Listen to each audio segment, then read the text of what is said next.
Welcome, fight fans, to MMA Roundup with your host, Randy Silver on Randy Silver TV.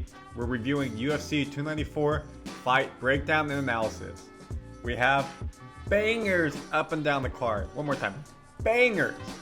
However, the two top fights, champ versus champ as your first fight, and a number one contender match for the 185 belt in your second fight. Let's dive into it. We're going to have the tail of the tape and so much more for you.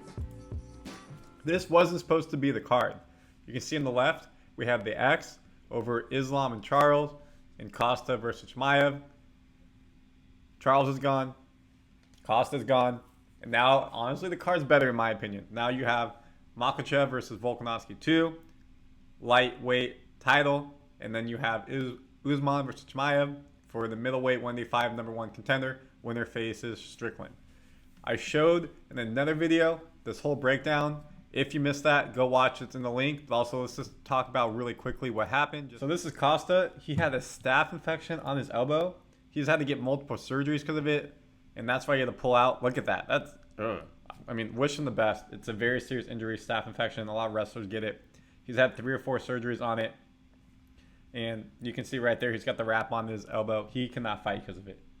Charles, during training and sprawling, his last fight before he was about to go out and fly to Abu Dhabi, massive gash over his eye, needed stitches. You can see right there.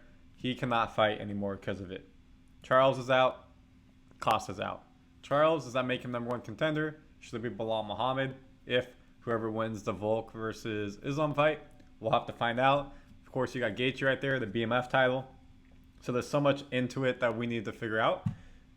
But the good part is, you know what our fight card is? It's this one right here. Islam versus Volk. And we got Usman versus Chimaev. And let's show you what fight week has been like already so far. When we're filming this is Thursday evening in Florida, 6:30 p.m. Eastern. Obviously, Abu Dhabi, they're like 9-10 hours ahead. So the press conference already happened. They're probably middle of night or close to middle, like AM time, about to wake up. And they're going to do their weigh-ins. So we'll get some analysis for that tomorrow for you. And obviously the final face-off. But let's show you what the ceremonial face-off looked like after the press conference. Usman and Chimaev right here walking up. Both in black. Usman wearing a fishnet shirt with a necklace looking swaggy. Eye to eye. Chimaev, it looks fit and strong in 185. He used to have to cut a bunch of weight to get down to 170. He looks thick. He looks ready to go. This is his proper weight. He's going to kill it here. Secondly, the other face-off, of course, Volk Islam. Volk is noticeably shorter than Islam. Intense. They were talking ish during the press conference, back and forth. Islam was saying that Volk is all about the money. Volk was saying, I'm here to compete, avenge my loss. And look who's giving the title to Islam. Hasbullah. Which is awesome. So during the press conference, there was a viral part where Volk asked Hasbullah who's going to be in his corner or whose corner he's going to be in. Obviously, we know now whose corner he's in, and which makes sense. They both have that Russian descent. That takes us to our tail of the tape. Here are your 5 fights on the main card. Your main event, Makhachev versus Volkanovski. Your co-main event, Usman versus Chimaev. Your third match of the night, Ankalaev versus Walker, will be a fun light heavyweight. They're both big for the division, and it will be something that don't sleep on. It could be the people's main event. Your fourth is Askalev versus Alvarez in middleweight. And the final match, or technically the first match on the main card, is Nurmagomedov versus Gafurov. Let's start with the main event, Makhachev versus Volkanovski. Oh, before we do that, actually, let's show you the rest of the card. So who's on the undercard? Elliott versus Makhachev is on your main event on the undercard. And here's everybody going through the rest. You can see it's a very international flair card. Obviously, being Abu Dhabi, it makes sense, especially a lot of Russian fighters or fighters from the Middle East. So now let's dive into Makhachev versus Volkanovski. Tail of the tape, Volk's 5'6" versus Islam is 5'10". Volk used to be a rugby star. Now he's a UFC star, which is wild. When we look at the actual takedown average, Islam's getting 3 a fight to Volk's 1. Takedown 62% percentage for Islam on his takedowns versus Volk's 37. While striking, Volk's at 60% to Islam 72. Most people don't think Islam's a striker, but that's pretty good average. However, the power strikes, significant strikes, Volk is at 6-2. So they're really going to come down to like the first fight. Can Volk get it to the ground? Can Islam get it to the ground and keep it down? Or B, can Volk keep it on his feet? If it goes to the ground, how much better has Volk's wrestling got to be able to get back to his feet or counteract Islam? Of course, we know Islam beat Charles by knockout, so it's not like he doesn't have knockout power. When we look at his last fight was against Volk in February. He won that close matchup. That's why this rematch is happening.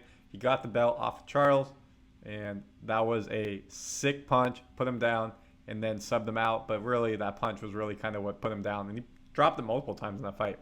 And Islam just has not lost basically in the UFC. Wins across the board. One loss in UFC, what is that? That's Adriano. UFC 192, where his buddy Cormier was headlining it. But other than that, all wins. That's how he has a 24-1 record. Then if you take it to Volk, Volk is trying to make history as becoming only the 5th ever champ in UFC history. When we look at Volk's tail of the tape, he's only fought in big fights lately. His last 7 fights have all been championship fights. His only loss is against Islam when he's trying to go up. He's trying to go up again. And you can see here, the dude doesn't lose. All this stuff right here is before UFC. Joined UFC in 2016 and just wins. It's not like a decision. It's probably split half and half decision and knockout. You know he's trying to go out and knock down Islam. He's from the Great City Kickboxing in New Zealand. Volk himself is Australian. If he wins this, he says he wants to fight in January. If he wins this, does that mean that he's going to fight and continue for the lightweight and defend it? Or does he go back down to featherweight and he'll defend it in the featherweight division? We'll have to wait and find out. This is going to be a banger fight. I mean, the Charles fight rematch would have been good, but honestly, personally for me, I think this is a better fight overall. So I'm excited for this fight. Your co-main event, you have Usman versus Chimaev. Usman's a deceiving 6 foot. I don't know why. I just feel like he's a little bit smaller, maybe because, I don't know. But Chimaev is a big 6'2", 185. He's not having to cut a bunch of weight. As we know, he missed weight last time. So he's going to be feeling good. That's an extra 15 pounds on him. He has to walk around 200 to 215. So this is going to be easy for him. Even though Usman weighs 170 here, like, he wrestled in college at 185. He's used to being 185. He looks thick at 185. He's not going to be depleted. Now the question is he going to be tired out carrying that much more weight? I don't think so. 15 pounds is a lot of water weight. So I think he'll be okay.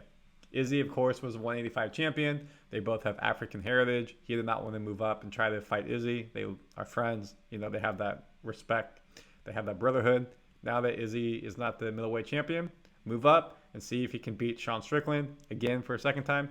Because Sean was a welterweight at that time. And if he can beat him, then he'll become a champ. Not the champ simultaneously, just a 2-division champion. I think there's been 10 to 12 of those. What's going to be the matter of this match? Chimaev's wrestling is unreal. We know he comes out fast and quick. He just mauls people. His conditioning is next level. And like Usman's conditioning is next level. Chimaev's looks next level. Well, so we'll see. When we look at takedowns, Chimaev is averaging 4 or 5 to Usman's 3, but Usman was a collegiate wrestler, so an Olympic development type of wrestler, so we'll see how he does. Significant strikes, 4 to 7. Orthodox versus switching, so this will be a fun matchup. Again, this is on 11 days notice, so they really haven't any chance to train a full camp for each other. It's just going to be like, let's go out and fight. Maybe that's better for Usman. Now he's a little bit more up there in age at 36, not going through a full fight camp, being a little bit tired from it. Yeah, when we look at Usman's overall, he's only fought title fights the last 5, 6, 7 years. Let's see here. 2019, 5 years, basically, 4 years, all title fights. His only kryptonite is Leon Edwards. Head kick, shot, game over in Salt Lake City. And then the rematch for the 3rd time, the trilogy, back in the UK, won by majority decision. Other than that, Usman's record was basically unblemished throughout his whole tenure in MMA, but definitely in the UFC. Chimaev, a little bit different. He's not fighting as much. Not all his fault because the UFC really wants to match him up against people. This dude will fight you anywhere, anytime, any place. When we look at his history, that win against Kevin Holland destroyed him in 213. He went the distance against Burns and showed he has the gas tank, but he really destroyed Burns there, and there was a brawl back and forth. Li Jialing didn't even get out of the first round. 17 seconds, 309, just destroyed. He's undefeated in the UFC. He has not lost in any of his career fights whatsoever. The 29-year-old is just hitting his athletic prime.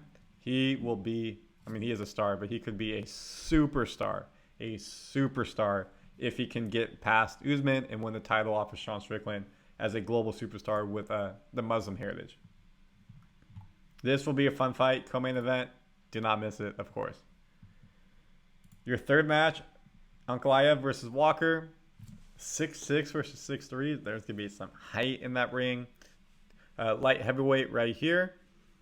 What matters most in this fight is going to be the striking. They both like to stay on their feet.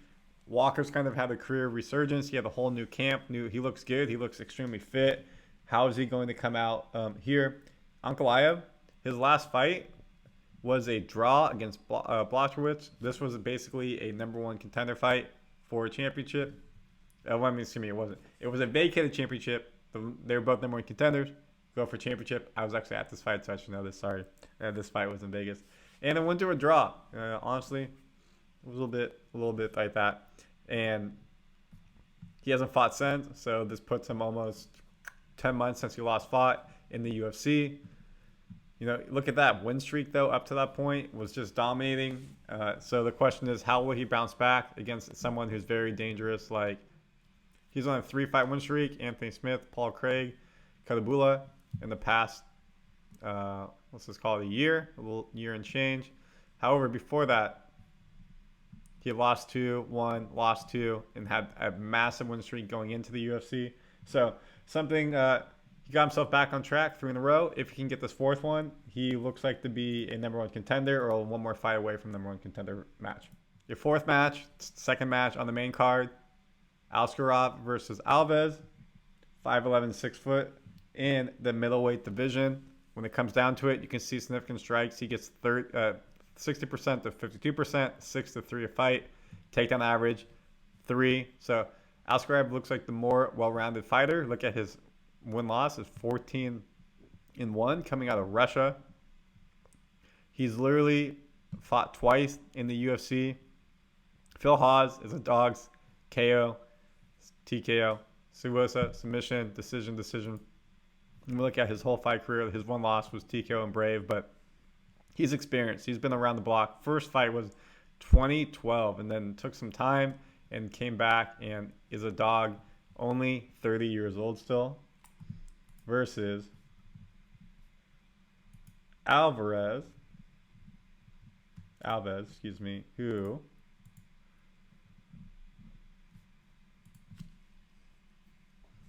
is a UFC veteran. You can see he's been in the UFC since Ultimate Fighter in 2014 and been around the block. 2 losses in a row. Could be tough to continue on the UFC if he gets the 3rd. We'll see how this fight goes. Finally, to start the card, Nurmagomedov versus Gafurov in a bantamweight matchup. 5'8 versus 5'7", 136.